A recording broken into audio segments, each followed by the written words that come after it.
Welcome to English Reading for Learning. Hello everyone, this is GK. I am going to read you a story of the king's elephant.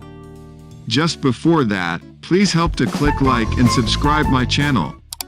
Awesome! Now here is the story. The king's elephant. An elephant was walking around in the forest when a thorn pierced through his foot. He began to cry in pain. The king was hunting nearby.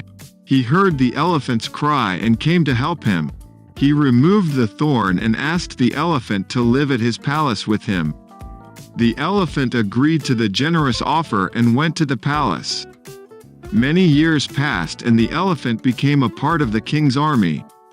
He helped the king in many battles. But in one such battle, the king passed away.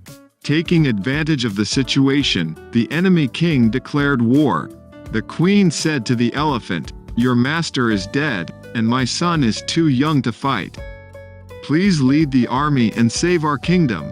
The loyal elephant did as he was asked. He defeated the enemy's king, and the queen ruled the kingdom.